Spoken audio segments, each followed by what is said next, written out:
Welcome to another edition of Dr. Bickmore's YA Wednesday interviews. And today my conversation is with the author Nora Shalaway Carpenter and one of my favorite new academics in the world, Chea Parton.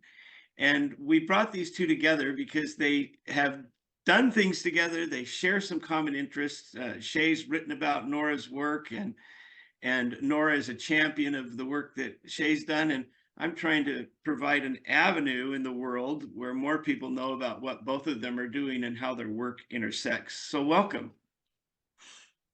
Thanks so much for having us, Steve. Yes, it's great to be here.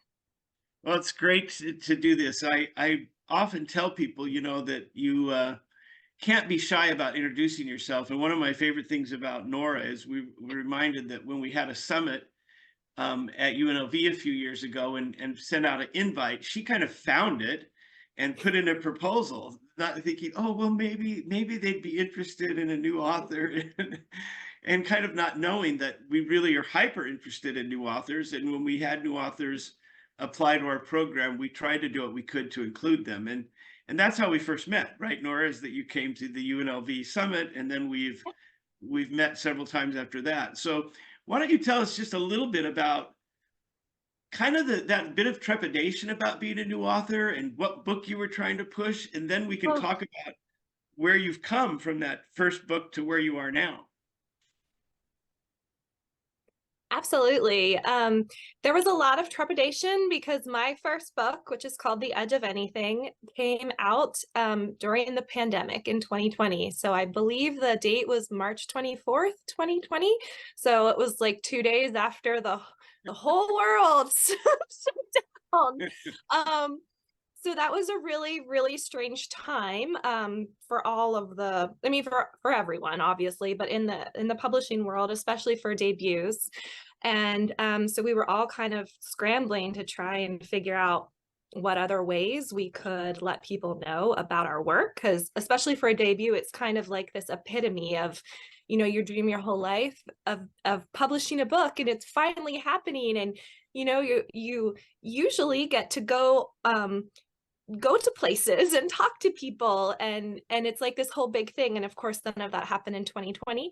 So someone, a colleague of mine, posted on social media about the summit, and I just looked, and I have an academic background too. So I'm nerdy about like research and study and stuff. And so I was like, like research about YA, like this seems like a perfect fit. So I was like, I might as well apply.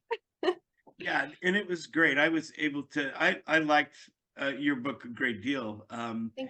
And it's one of those things that you had really good reception. I think you had good attendance at your session, and then we've tried to keep in touch along the way. So now, if I'm counting correctly, you're, not counting a children's book, 4 different books, including 2 novels and 2 collections. Okay. That is correct. That are published right now. Yeah. So we're 3 years in, say, from your first book being published in 20, and we're at the end of 23. So tell us a little bit about these. And you can talk about the children's book if you want. I'm not anti-children's books, right? But tell us a little bit about these books, because I think they cover some of the topics we want to talk about today. And then Chea, you can chime in on any of these books if you like, because I think you have opinions about some of them. Yeah, so I'll start with my most recent one that just came out because it's really connected to what we're going to talk about today, which is called Fault Lines. Yep, there it is. It's such a beautiful cover. I love it so much. And Fault Lines tells the story of the interconnected story of 2 rural teenagers, one with a secret energetic connection to the earth, who's also suffering immensely from damage caused by fracking, and the other teen who's depending on fracking completely because his mother's pipelining job is the only thing that's keeping them off the street. It is set in rural West Virginia, which is where I grew up. It has a really big piece of my heart. And the issue of fracking, as I explain in the author's note of Fault Lines, is very, very important to me. I mean, I lived it basically growing up. I experienced all the different kinds of sides of it. There was a huge explosion less than a mile from my house of a pipeline. And I wanted to be able to tell the story from two very different viewpoints to see if there was a way that to encourage conversation about this issue, and also rural environmentalism, because I think there's a lot of there's this idea out there that rural people like aren't environmentalists because a lot of this energy extraction happens in rural places, and that's just not true. There's a lot of rural people are environmentalists. So this juxtaposition is something that I really wanted to explore in Fault Lines. And then let's see. So my first novel, The Edge of Anything, is also dual point of view. It's about a teenage volleyball star who is, I mean, like, she's a big deal. Like, she's recruited by D1 schools. She's about, volleyball's her whole life. She's planned everything to basically be a professional volleyball player. And something happens that makes her medically ineligible to play. And so she has this huge shock that she's dealing with. And at the same time, she meets this other teenager who is a photographer and a real loner. And, a lot of people think she's really strange and weird, and they're very different. And they're from different socioeconomic backgrounds, because that's super interesting to me too. But they connect and grow and end up actually saving each other.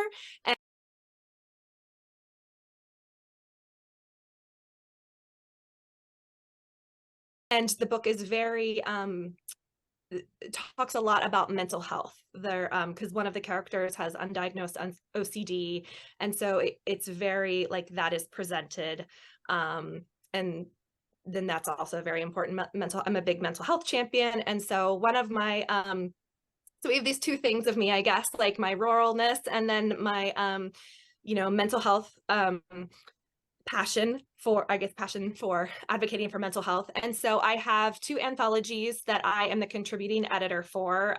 Rural Voices, I am the solo contributing editor. And so it is a collection of short stories all across the United States, featuring rural authors who wrote them. It's so good. I love it. And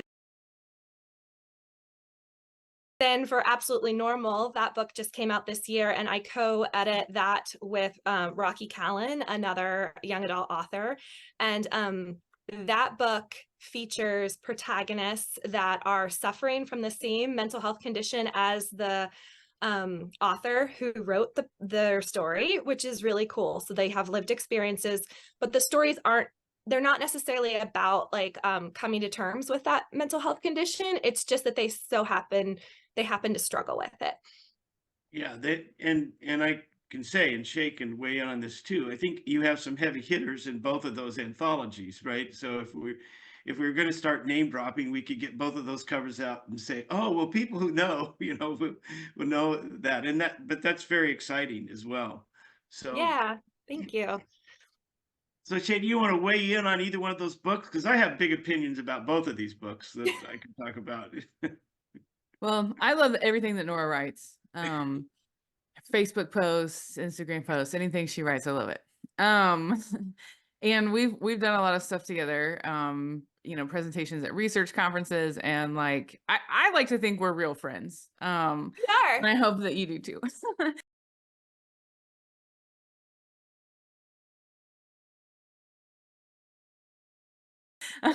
We have a lot in common background wise. And I was thinking as you were talking about the summit, Steve, that like, not being shy about introducing yourself. So I remember being in the summit and seeing Nora's name, like in like the big general session, sort of, Zoom squares.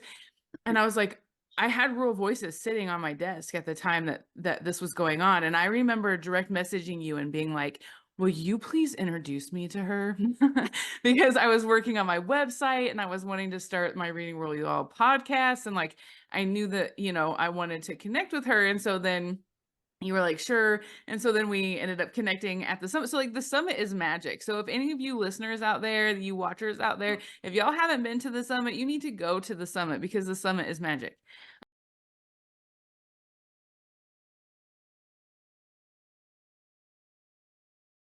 And so are Nora's books. So I first read Rural Voices. I couldn't believe that Shea Karras was in there and that she is also from a rural town in Indiana. And I was like, I had never read anything written by anyone from where I'm from.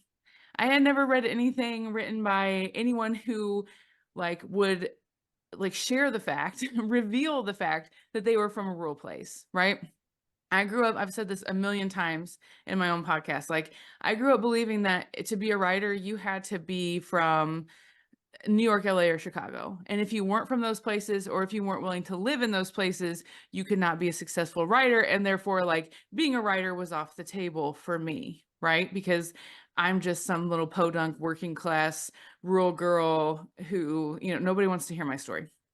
So reading Rural Voices and everything that Nora has written and so many other rural authors now has totally changed my life. And I wish I would have had that as a rural youngster. And I think the things that Fault Lines does and that Rural Voices does, and that really The Edge of Anything too, I think all of those, because I mean, if you just look at the cover of Edge of Anything, it's the mountains and they're on a swinging bridge, and it's just I'm like, yes, this is, if Nora's writing it, it has to do with rural stuff because she's rural, But anyway, I think that's one of the most powerful things about what Nora does. Not only do her books feature rural characters, rural identities, rural issues, but they also work to disrupt stereotypes and describe, the nuances that exist in rural places. I remember reading your author's note for Rural Voices and you telling the story about how somebody told you couldn't possibly be from West Virginia because you still had all your teeth. And I started to remember all of the sort of microaggressions and assumptions that were also made about me. My family, my dad's whole family is from Appalachian, Tennessee. So I grew up kind of being around Appalachian culture and speaking Appalachian English.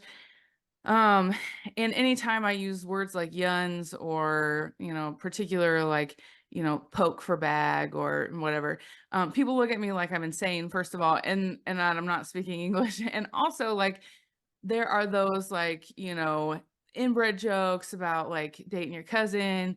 And there are so many things that are just hurtful and people don't really care about it because it's funny, right? It's fun to make fun of rural people. That's fine. Totally socially acceptable. And so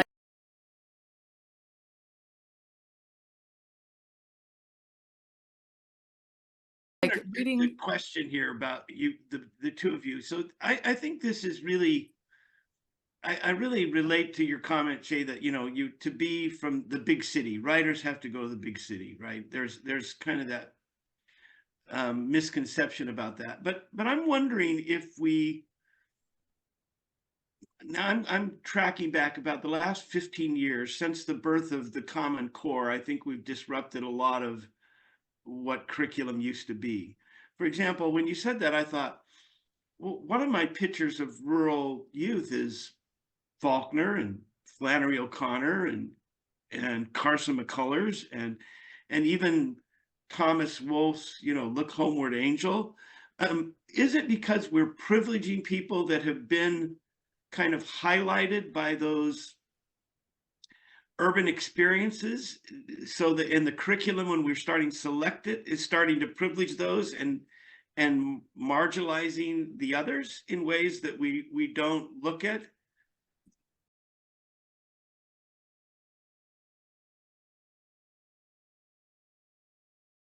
The rural literature that is acknowledged and out there. So is it a curriculum problem as well? Well, one of the major problems, sorry, Nora, did you want to go first? Okay. Oh, no, you go. It's a curriculum thing. Okay. So one of the major problems with all of the people that you just mentioned is the fact that at least the ones that I'm the most familiar with are all historical rural, Faulkner is dead, long dead. He writes about people who are long dead. There are no contemporary representations of rural people. Not only that, but As I Lay Dying, which is one of Faulkner's most rural novels, all he does throughout that entire book is make fun of rural people. Yeah. Ants Bundren says something like, you know, if the good Lord would have wanted, you know, men to move around, he would have made them long ways like a snake instead of up and down ways like a tree, because they're meant to be planted instead of moving, right? And so like he's like lazy, he's like allergic to work, he makes his kids do all of his work. The whole thing is a mock epic about how stupid these people are in their, you know, in their journey to try to get their dead matriarch to a city to bury her with her people because she didn't want to be with the hillbillies that she married into, right? Point And so well taken. Point well any taken. book, any canonical book that like we teach, like if you think about the Grapes of Wrath or even something like Cannery Row, pretty much any Steinbeck, pretty much any rural representation that comes in a canonical novel, the rural is pathologized. It's like it's something that's wrong with people, and it makes them stupid, and it needs to be fixed, right?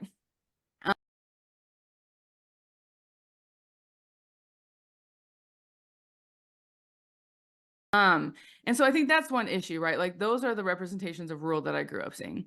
The next issue that I think exists, and to your point about like, why do people think that you have to grow up, you know, or be in LA, Chicago, or New York to be a writer, is that um, aside from seeing like authors' notes in the or authors' bios in the back that are like, you know, so and so lives with her 3 dogs and husband in Manhattan or whatever, is that like the representation of authorship and being an author in popular media, so in movies, in TV shows, all of those show authors like, you know, starving artists trying to make it Yeah. big, you know, in the big city. And so even if you're not from the big city, and this continues, like I just think about Emily Henry's books, you know, Book Lovers, even Beach Read, and I was trying to think of the other one. But a lot of them have authors or literary agents or publishers that have come from a rural place or are writing about a rural place, but all of the action, like all of the major decisions and stuff, happens either from people who are in the city, or like the publishing house is in the city, or the literary agency is in the city. Like, and so like I think there's this real divide between um the representation, and even if one of those main characters comes from like rural Ohio, one of her characters comes from rural Ohio, she like hides it, and she doesn't want to tell anybody about it because she doesn't want to be seen as this, you know, hick. She wants to be seen as sort of cosmopolitan and Somebody right. who's, yeah, grown up out of their roots instead of embracing and kind of living in the roots. That's really interesting. So I think you have a couple of papers there that you could delve out and kind of laying out the issue, because I'd like to, I think it'd be really interesting to take a highlighted story by Faulkner where he plays off of those, and maybe perhaps another one where he honors those. Because I think if we looked at Faulkner, you'd find both extremes. I'm sure. But I might be wrong, right? But I think of, because I value that picture of rurality that I have from reading a lot of Faulkner. But I think that's a point well taken, that he's maybe also playing on tropes, or the publishing houses were really interested in the tropes that he was doing because they're identifiable, right? They're something that you want to play on. Well, Nora, what do you think about this issue? So when you're capturing these characters, are they interested in leaving where they are, or are they interested in staying where they are? Because that's a trope that Zettner is playing with a little bit. Well, do his characters want to stay, or do they want to leave? You have that debate going on in the Wild Things. I think it's even there in the Serpent King. You know, that am I happy where I am, or do I need to leave? So what do you say? Give us the foreshadowing for people who haven't read your books about where do your characters stand in this identity placement?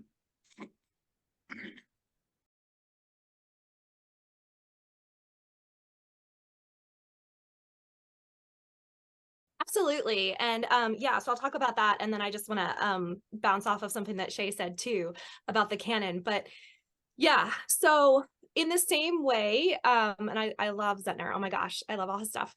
Um, my characters are conflicted because I think most rural people are.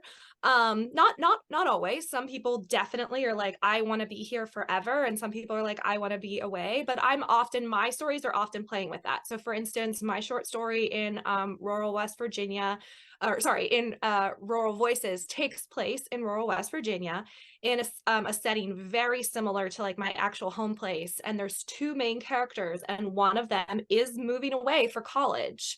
And it's almost like seen as a betrayal by the other character who is going to college at West Virginia University. And like, once she's an artist and she wants to make, to make the area more artsy and bring more opportunities to people living in West Virginia. And that's like a big debate that they're having in Fault Lines. The main character, one of the two main characters, Vivian, she is she's from West Virginia, like generations of West Virginians, like the land is like as much a part of her as she is to the land, which is why I kind of gave her that like magical energy connection to really kind of show that and bring it out.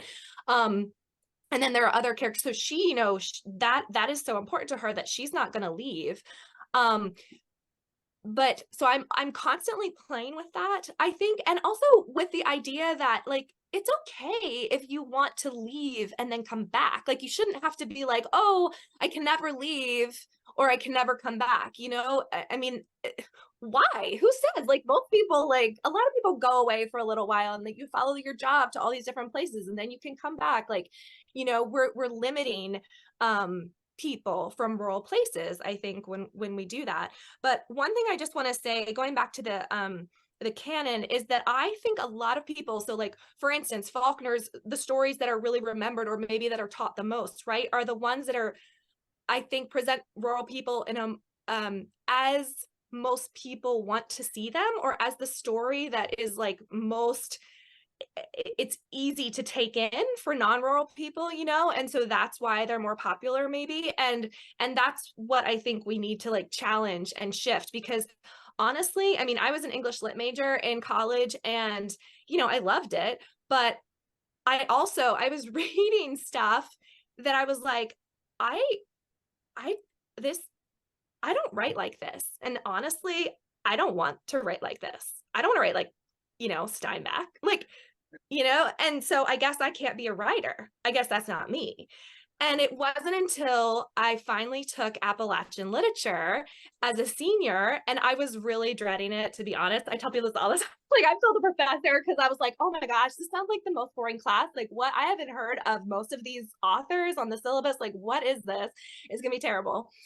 And it was my absolute favorite class of the whole semester. I devoured everything. It was just like, that's where I discovered Lee Smith, like, and it was the first time that I felt like, whoa, like these people, like this, I could do this, and like these characters are like, they're really smart and I'm smart, and it's like, it's reflecting like my reality and the reality of like all these people I know that are really smart, but maybe they're not interested in the same things that a lot of urban people are. And so they're looked down upon, or they're seen as not smart, or they talk differently because of their dialect. And, because like Emily Henry's characters, I mean, that's true to life, right? You go into certain businesses and you do have to hide who you are. You do have to hide that you're a rural person. It was really challenging actually to find all of the contributors for Rural Voices, because that was not a thing that people had on their website, like born and raised in rural Ohio, like that was not there. Nora, what we should do is put a pause here, because we should put a placard in the middle of this interview where you send me the names of the people from that Appalachian Lit class. Oh, we should put them, because people should be able to find these writers, both people who maybe are working their way into the canon, as well as young adult literature, right? Because if we're talking literature, we ought to talk both, because that's probably a gap I would have. I can think of a few people that I might consider Appalachian, but I would have a real gap in making that list. But if you Okay, yeah, Chea, what's funny? What's funny is a lot of English teachers are teaching Appalachian literature and they don't realize it, because almost every teacher who uses George Ella Lyons, Where I'm From, as like place-based curriculum is teaching Appalachian literature, and they don't even know it because they don't know that George Ella is Appalachian, and that she wrote that poem about Appalachia. And so I think that that's really interesting. And I wanted to talk about a couple of things that Nora said. So Nora's discussion about publishers publishing certain types of narratives, and the recognizable narratives. Sarah Webb Sunderhouse, who is also Appalachian, wrote a scholarly piece about tellable and untellable narratives. And in it, she tells the tellable narrative about her Appalachian grandmother, about her walking to school in, barefoot, and, dropping out and getting pregnant early and being illiterate and all of this stuff, right? Like this sort of like stereotypical tellable narrative about the life of an Appalachian woman. And then she flips it on its head and she tells the untellable parts of that narrative. And she talks about how her grandmother loved to write recipes. And she tells all of these stories about how literate her grandmother was and how she loved her children and she loved her life. And so she makes a really great point about that very thing, right? About the fact that stories get told in ways that are tellable because that's how people want to receive them, even though they contain untellable parts that get left out. And she does all of that work inside of a writing classroom at a community college, where Appalachian writers are doing the same thing. They either play up things about their lives that they think their professor wants to read and wants to hear, and then they minimize things that they think aren't going to be recognizable and true to what their instructor thinks is Appalachia. And so I feel like that does play out in the writing of rural books writ large, whether Appalachian or not.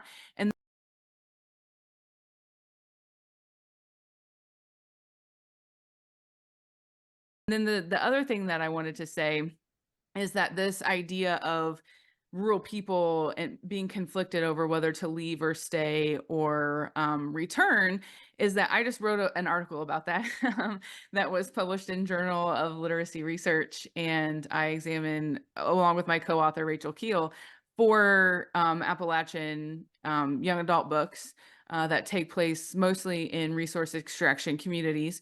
And we talk about the aspects of that rural extraction existence that are brought to bear on the conflicts and the tensions that rural young folks experience in deciding whether or not they're going to leave their rural communities, and how that's different from the kinds of tensions that young adults living in suburban areas and urban areas. Because I think every young person, to some degree, has to make that decision and has to like reckon with those, like, what does it mean for me to stay? What does it mean for me to leave? What does it mean for me to go and then come back? But I think there are particular stereotypes and dominant narratives, even generated within rural communities, about what it means for you to stay or leave or return. So like for me, I wanted to get out because that's how I understood you became somebody. That's how I understood you are a success when you leave.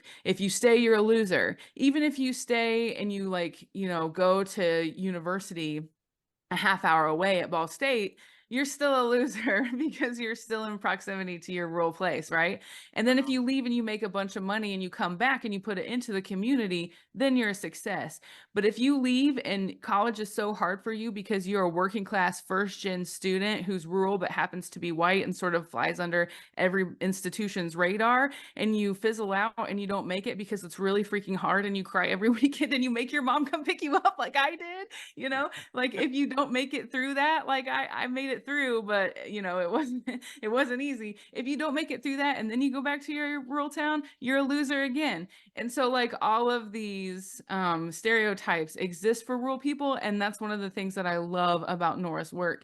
I unfortunately didn't read Fault Lines before it wasn't out actually before I did my analysis, but now I have more literature to sort of like build onto that content analysis. But I think that's one of the things that I appreciate most about most of the rural writers who are writing, is that they're trying to reveal and help other folks see that these are things that rural young folks go through and experience that most people don't know about or understand, because largely in academic scholarship and in publishing, the stories of rural people are missing. Yeah.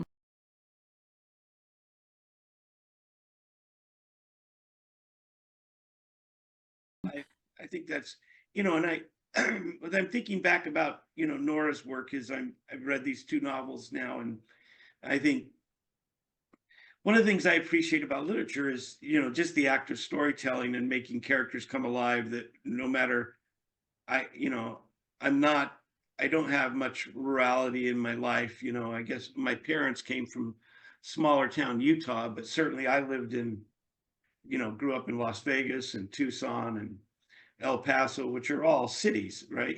They're cities. So then went to high school back in Las Vegas. But these these stories, um, I'm wondering if one of our problems is we are curriculum narrow, in the fact that we don't let kids um, read voraciously from a lot of different points of view, and let them find characters. Because I think if I take either one of your books, Nora, and I'm an English teacher, I think, okay, that's all well and good, you read that book, but can you tell me what English teachers really want to know, curriculum wise, is, can you tell me the setting, or can you tell me the difference between major and minor characters?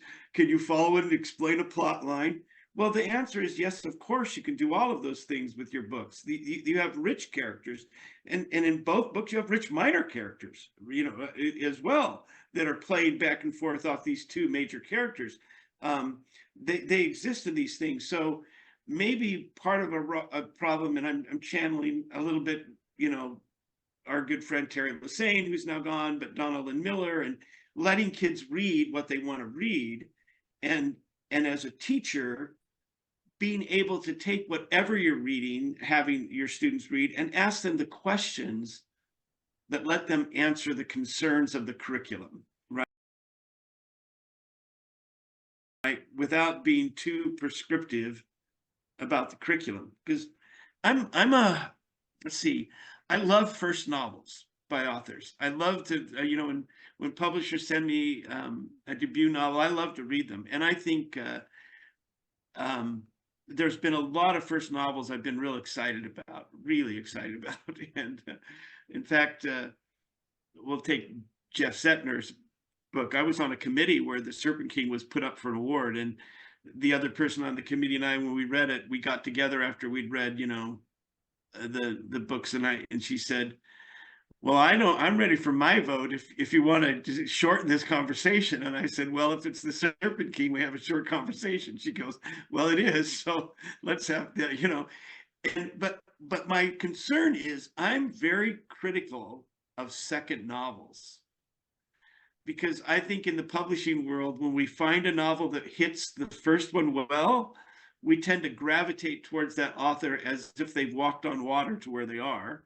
And I'm saying, well, I want to know if an author has some staying power.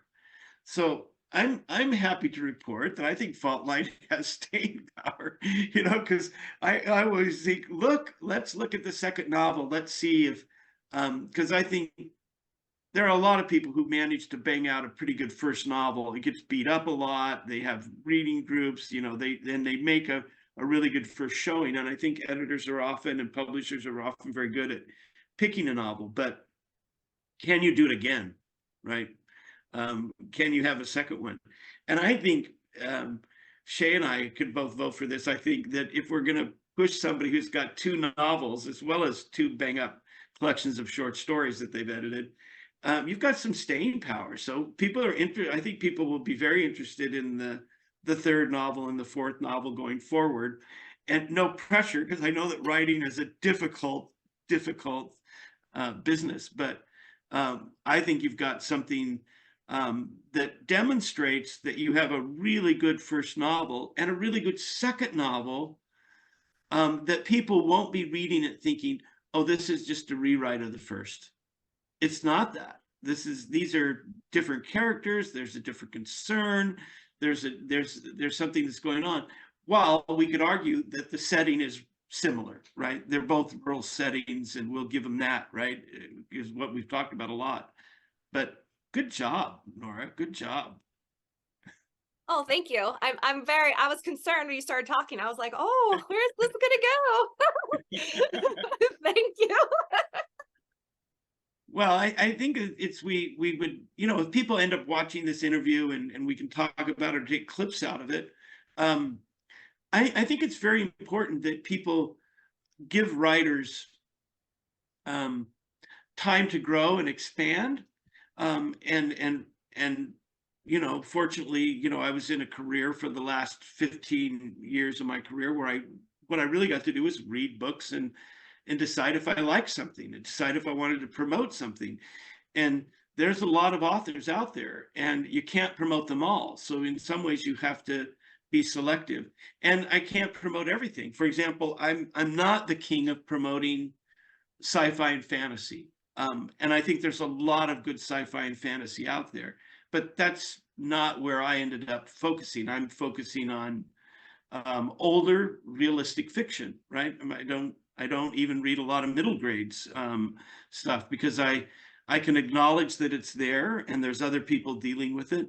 So I'm within that world of realistic fiction and trying to find the people that I think are worth promoting over the course of a year and doing that. So because there's some that you think, okay, that was nice, but I'm not going to promote that. Right? So.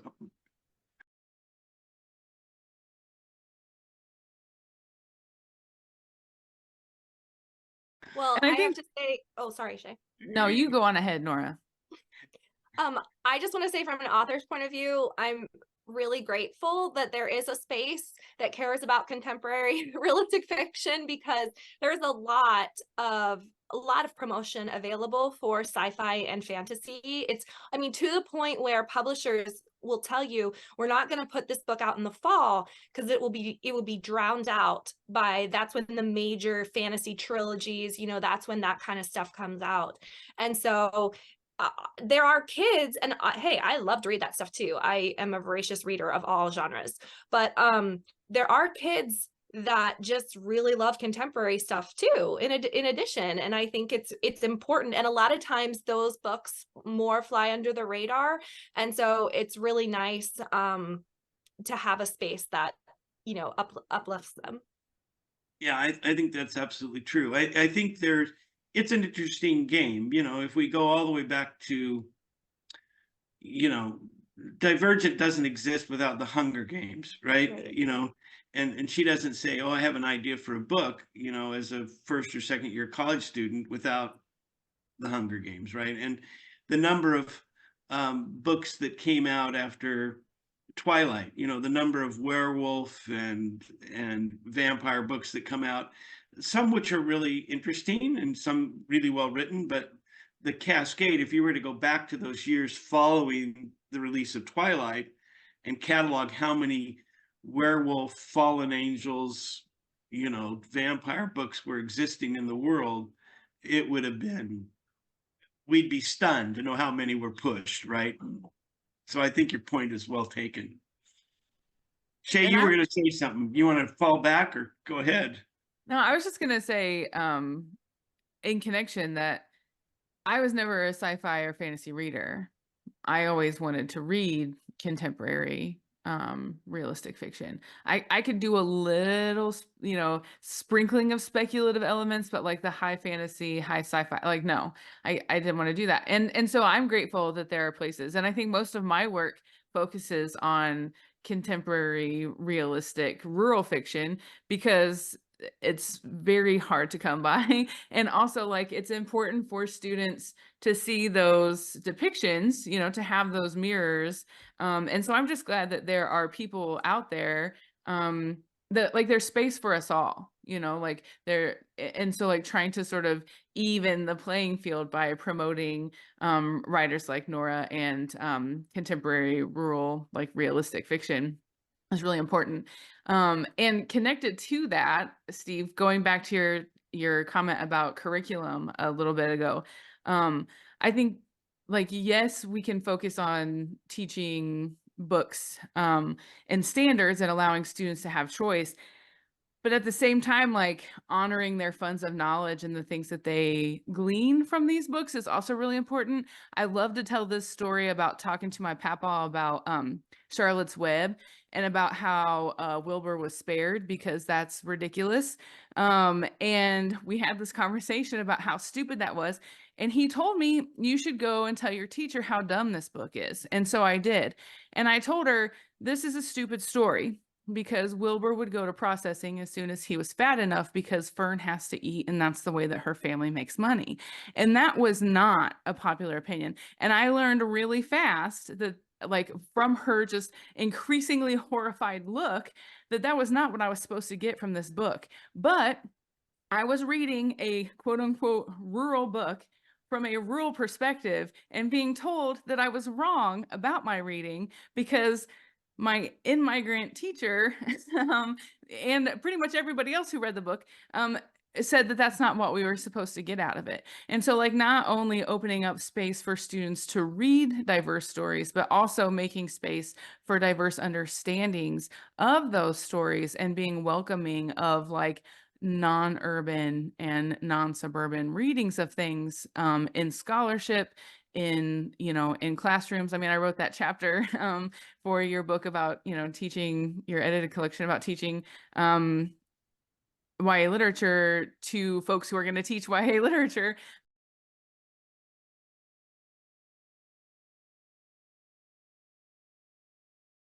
About this very thing. And so I think that that's an important point too. Like, we also have to start thinking about the funds of knowledge that we are. Absolutely. And I think that's, that's growing, because I've been, over the last 2 or 3 years, since I've heard you talk about this, Chea, I've been really interested in, there's a lot of talk in English education circles about diversity and representing and representation. And I think you've made a really good case that there's a whole all kinds of parts of the country that are also varied and different, that are rural, because not every rural place is the same. I mean, small town Idaho is not the same as, small town Appalachia. Or even if you go to Clark County School District in Las Vegas, there's some very, very small schools in a county that's people think is Las Vegas, right? But you go out towards the where no one lives on the edge of Clark County, and all of a sudden you got something else going on. So I think you're making a really good case that we should focus on all kinds of different diversities and all kinds of funds of knowledge. And then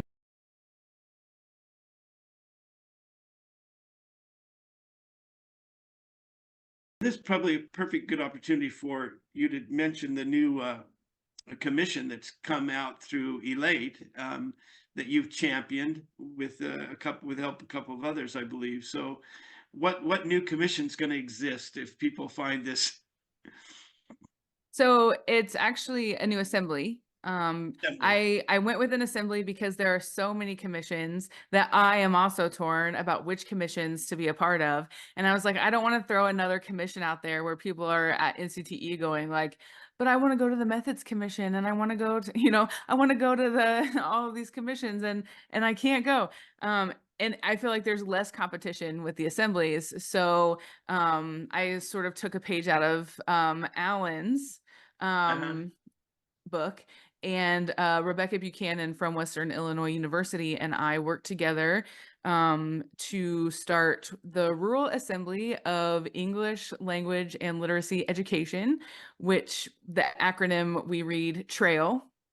So it's TRELLE. We're reading it TRAIL. There are so many fun things that you can do with that, right? We had a trail mix at NCTE for our social. So yeah, so it's a place for rural teachers of all levels, rural language teachers, and to come and to talk about issues facing rural English language and literacy education. We felt So that it's gonna, to pause, it's gonna sit separately from Elate then as its own assembly. So that's even a bigger deal, right? It's gonna do that. Yeah. yeah, because Wow. we wanted there to be supports. Like Rebecca and I both have really big hearts for in-service teachers, for pre-service teachers who are like in the classrooms doing the work. That's why so much of my scholarship I try to make public, you know, so that teachers can access it, because every single, you know, like staff development day and professional development I did as a rural teacher never focused on rural education. It was all about like finding the bubble kids and how to get them to pass their ECA. And like, you know, Yeah. I was the only sophomore English teacher in the building, and let's convince everybody in the building that it's not my fault that, you know, our passing rate isn't where we want it to be. And so I wanted there to be a space where rural language teachers of all levels, rural ELA teachers, secondary, elementary, you know, teacher education, can come and be together and support one another and be in community and share lesson ideas and talk about novels that we've loved and that we want to bring to our students. I'm also on board for rural librarians to join if they'd like. Yeah. What, you know, all are welcome here. Yeah. I think And that's so really, so how are you, I mean, your podcast and the other things you're doing will help promote that, and maybe authors that you start making connections with can help promote that. But the trial of every assembly or every new group is what do you do to recruit a significant number of membership that you can sustain over time, right? yeah. So currently we're at 88 members. So I felt like that was a pretty strong showing when you only have to have Yep. 25 to become an assembly. And our plan is to reach out to like the state affiliates, to you know, use my various podcasts, you know, not just my podcast, but the other shows that I go on to try to promote it. I'm working with Rebecca to set up a website. We're going to try to share that around. We're going to Yeah. create, you know, social media accounts for it yet. But it's like it's super, you know, like newborn status. Like we Yeah. just got the notification like a couple of weeks ago that they voted on it and it's an actual thing now, which is great. And I don't know, I might reach out to other folks within the other NCTE strands to somehow, you know, Well, good. I'm glad you advertise in provided Facebook this groups or whatever. clarification. And if there's any,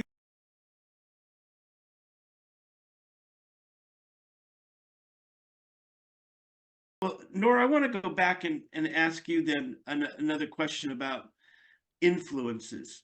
You know, so you say you're an English major and you wanted to read and write, and is there anybody that you found after that Appalachian class that was doing something that really sang to you, or just did you have that kind of, for lack of a better word, generic yearn to write something, right? So I will say that I had written a lot in elementary school and high school. It was one of the ways that I expressed myself. There was a thing called the West Virginia Writers Contest, Young Writers. And so like you could submit to that, and you know, I won a couple times and that was like really cool. But I did notice, going back to like which narratives people are digestible, right? that stories with certain themes often won. And so I even like went as far one time as to be like, this year I'm gonna write a story about this because I think it might be more well received. And I think I won like second place in the state that year. You know, I was like, so and I got to the point where I was kind of bored of that, right? Because like on the one hand, I was, and there was also that write what you know. And for a young person, that can be really limiting because we don't know a lot when we're 16, 17, 18 years old. We just don't. And nobody, you know, we don't want to hear that, but it's the truth. So, so I have a whole workshop on this, but anyway, Oh, good. so so I was like, I'm living this stuff. I don't want to write about it. I want to I'm reading all this other interesting things. I moved to a different part of the state to go to school. I'm learning all this.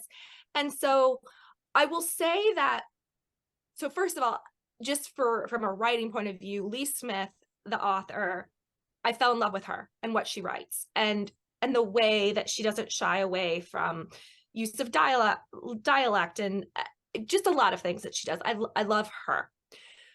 But beyond that, the stuff that we read in that class, and it wasn't even that I was like, this is the best book I've ever read. Cause it was some of it I was like, oh, that was so interesting. But it wasn't like maybe, the best thing I've ever read.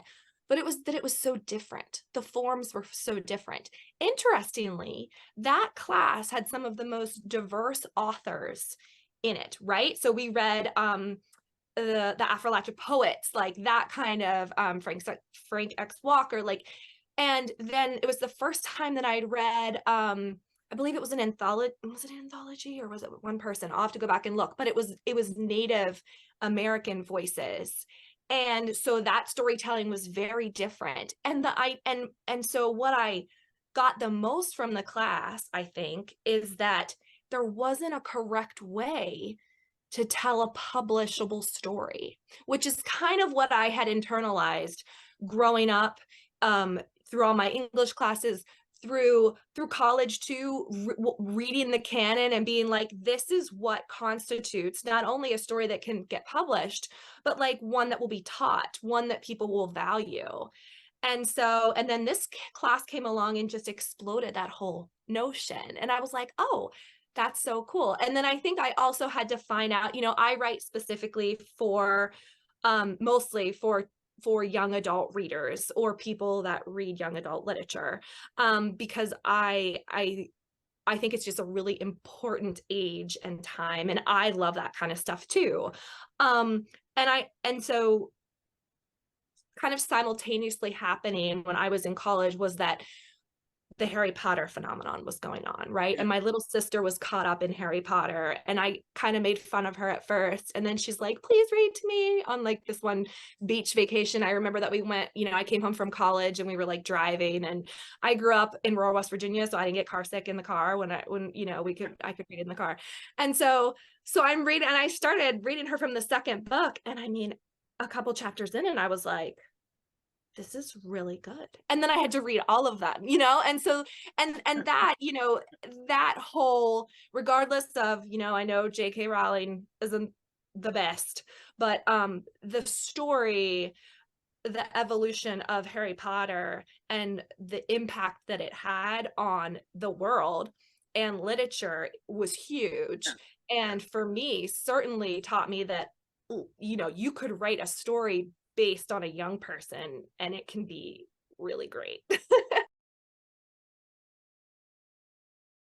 So I think that's one of the phenomena we learned from Harry Potter is two things: that size of a book doesn't matter. If kids are interested, they'll read it. Right. Also that word of mouth matters. If book wasn't really promoted a ton initially, it's, I think, Scholastic that bought it in the US, and it's probably the most important purchase they ever made in the history of their company, right? To buy that book at the time. But I think you're exactly right that, sometimes there's a lot of ways to tell a story, and we are sometimes dictated by past trends in publishing or the current push that a publisher is trying to make. What will sell little trinkets and toys in a movie. I think they're sometimes looking for those things without looking at the quality.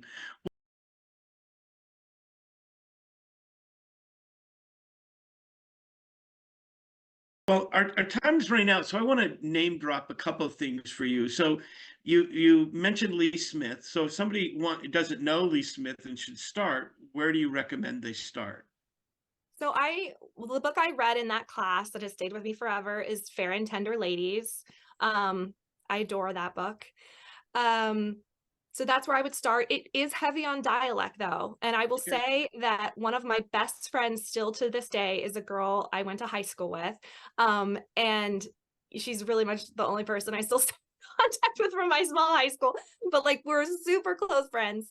And I was like, you got to read this book, like when we were adults. And she was like, it was fine. So it's like, you know, like it's so subjective, right? But I think that book is glorious.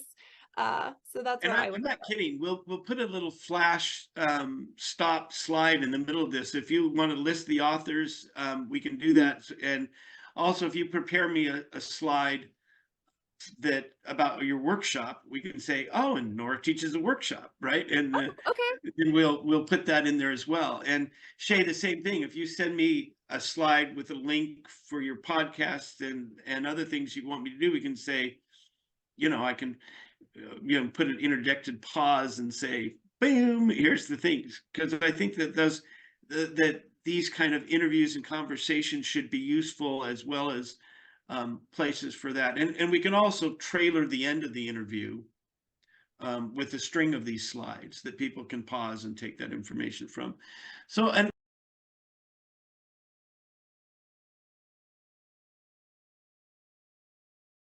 and as we went, I'm interested in, as I was talking, I was going through my own reading memory as you're talking, and I came up with the name Jesse Stuart. Is that a name from that you guys know from Appalachian literature, or is he too old? Do you know that name? Okay, well then I'm going to do my part in introducing you to somebody. Jesse Stuart was a longtime teacher in Appalachia who had a hard time going to college, went to Lincoln Memorial University, but taught in Appalachia his whole career. But he, for a time, was a very kind of revered short story writer and poet who wrote Appalachian stories. And he did a year of graduate work at Vanderbilt and got a couple of people who supported him. But he's been dead since 1984. But he was anthologized, some of his short stories, in the 60s and 70s. But I don't know if he's anthologized now, right? So as we were talking, I kind of Googled and looked him up and said, am I remembering this correctly? And I was wondering, is he an outsider, right? Or was he really Appalachian? And he was really Appalachian, right? His name's Jesse Hilton Stuart. So I'd be interested in how both of you take him up. He's from the booming metropolis of Riverton, Kentucky. You know, I don't even know if that's a town that is so small that it's still around or not. But this was a character whose work was anthologized because I think in some ways he might have been seen as a gentler version of Faulkner or O'Connor or Carson, right?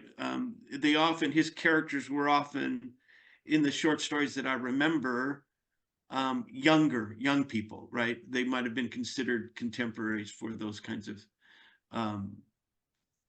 things. So that's a name to look up, Jesse Stuart, and see if there was somebody trying to do what you're talking about that just was ignored, or as things come along, we don't continue to anthologize, right?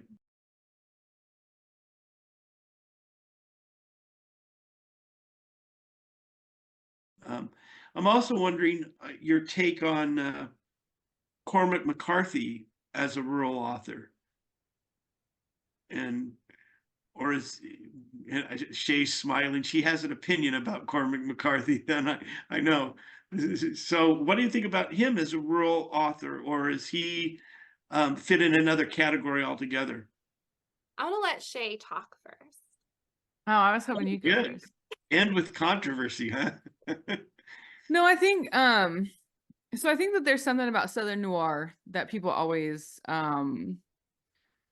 when I first start talking about rural literature, a lot of people throw out Cormac McCarthy or, Faulkner or, a lot of those folks, Flannery O'Connor, because there's something about Southernness that often gets equated with rurality. And And what I've been calling, and I'm writing a piece about this currently, so nobody steal it from me. What I'm calling the redneckification of rural people. Um, and so the idea, that rural people are a monolith and that we all have Confederate flags waving and all of that stuff. I think that sort of the Confederacy, Southernness, Southern noir, like all of that stuff kind of gets, lumped together and coded as rural. I like Cormac McCarthy books. I'm thinking mostly about On the Road, Yeah. and the apocalyptic nature of the rural in that book. Yeah. And sort of like, and he's not the only one who's done this. Like, there's on the YA side, Mindy McGinnis has a book that's like Not a Drop to Drink or something like that. And so like there's this like the world is rural because the world is ending. Where I think, right, the world is rural, and that's like, to some degree what's going to save us, Yes. Yes. And so I don't know, I just think that, and he's not really part of the canon either. Like, I think that he is popular. I think that folks like his stuff. I know a lot of my rural friends, including some folks who participated in some research that I did, really appreciate his work, and they code it as rural because they are rural, which sort of gets at something that we haven't really talked about, which is like, what is rural? Right. And I like to define it in a very like Forrest Gump way, like rural is as rural does. Like, rural defines itself, because rural places are so different, and rural people and rural experiences are so different, that like you can't say like this is rural and that's not, if those people over there feel like they're rural, Right. The Census Bureau just defines it as not urban, which isn't very helpful either. And so I think that, that the way that literature gets taken up, like, before talking to some of my participants in my research, I would have never even defined Cormac McCarthy's books as necessarily rural. Yeah. So They are you, Southern yeah, I'm gonna noir have to, for sure. I'm gonna have to think about that as, Southern noir and kind of that Southern take on the Gothic. And he's interesting because he avoided an academic life, right? There's a ton of universities that would have hired him to teach Mhm. creative writing, and he was interested in storytelling as he saw it, right? So in some ways, he's claiming a spot. So Nora, we'll let And you comment on McCarthy as well, and then we'll kind of wind up. Sure. So kind of similarly, I wouldn't have necessarily gone there like, oh, that's like a rural writer, like, but he's a great writer. I also enjoy the stories. And I think like when The Road was published, like that stuff was kind of big anyway, the apocalyptic writing, right? So it's like some of this is hard to know, but like I it's interesting. Flannery's name, Flannery O'Connor has been thrown out there, but like that's the one. And I mean, I've talked about Lee Smith, but it's always a man, right? That we associate with rural stories, even when they're talked about. And that really bothers me. And is one of the things too that I'm passionate about changing. I also think if we're gonna talk about like Southern noir and stuff, like let's talk about S.A. Cosby, like Sean Cosby. Let's, like that's who we should have representing, that's who the name should be. I mean, he's still a man, but like, but I would pick him over Cormac McCarthy.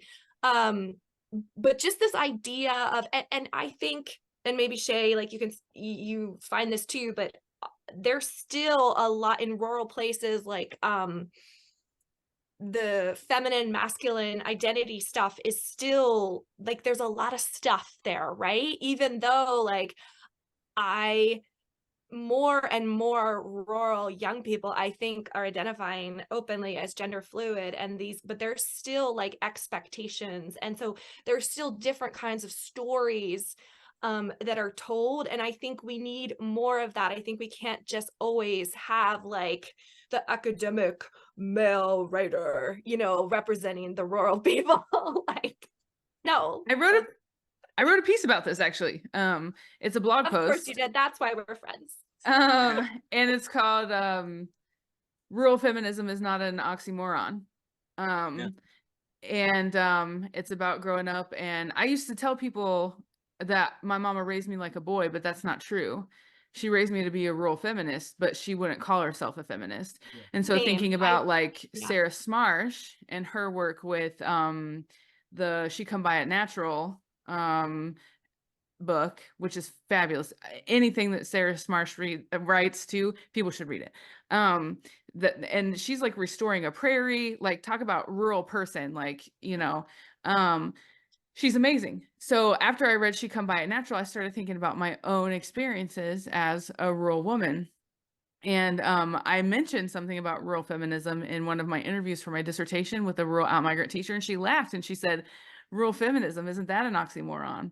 And I was like, well, I don't know where you come from, but like where I came from, I had boy jobs, you know, like I was 8 years old holding a plywood board, moving sows for marking when my brother was outside the pen, you know, like, so I just started thinking about that. And so, yeah, I think that there's a lot to unpack, because I think a lot of us are raised feminists, but that's not what we call it. And there are some, like, just historically from the way that farm work works, it's usually all hands on deck. And so, you know, like the division of labor often did leave women inside, but there were also things that we did outside. And so I think that thinking about that and thinking about how and whether or not that gets recognized or taken up in books is also really interesting and important. Well, and not just that, but like the traits. Think about, like, I'm thinking, you know, you, Chea, I'm thinking of S.A. Cosby, who is in Rural Voices, and certainly me, the way like that I am, like, I don't know, juggling all the things. I want people to associate ruralness with scrappiness, with like tenacity, you know, because you have to have that. It's like the opposite of lazy. Like you have to have that for anyone to take you seriously, for you to have any chance sometimes of being on an equal playing field with other people. And so many rural people have it. And I was just thinking a while back when you were talking about all the stuff you're doing and like all of these projects, and it's so admirable. And I was thinking, I was like, that is rural tenacity right there, you know? And it's like this determination that we will not be pushed down, we will not be kept quiet, like, and that is very feminist too, and a lot of women and girls have that, because you have to, growing up in a rural place. Well, I always say I'm trying to make a way where there ain't no way. And and that if that's not rural, I don't know what is. Yeah, I feel like it's a horrible thing to end this conversation, because now you guys, we could take this, you know, the whole idea of gender and tenacity, but there's nothing that's more clear to me after the end of this conversation that both of you are independent, strong-minded, capable, tenacious women, you know, who have a point you want to make. And I hope as we, the three of us, when we get this interview conversation, really, it's not an interview, it's a conversation, put together, that we'll promote it and people will have a place for a stimulus of a lot of ideas to think about. Because I think that not only do we have an author here that is worth reading and considering how she's making her place in the literary world, and an academic who is carving a position that more people need to pay attention to. I think when we look at a map of the United States, we need to say, oh, okay, maybe we need to pay attention here. But this has been wonderful. I appreciate you guys spending some time with me, and certainly being really forthright about your opinions, because there's no shrinking violets in this conversation, right? We don't want to have them here. So I appreciate that very much. Thank you. Thanks so much for having us, Steve. Yes.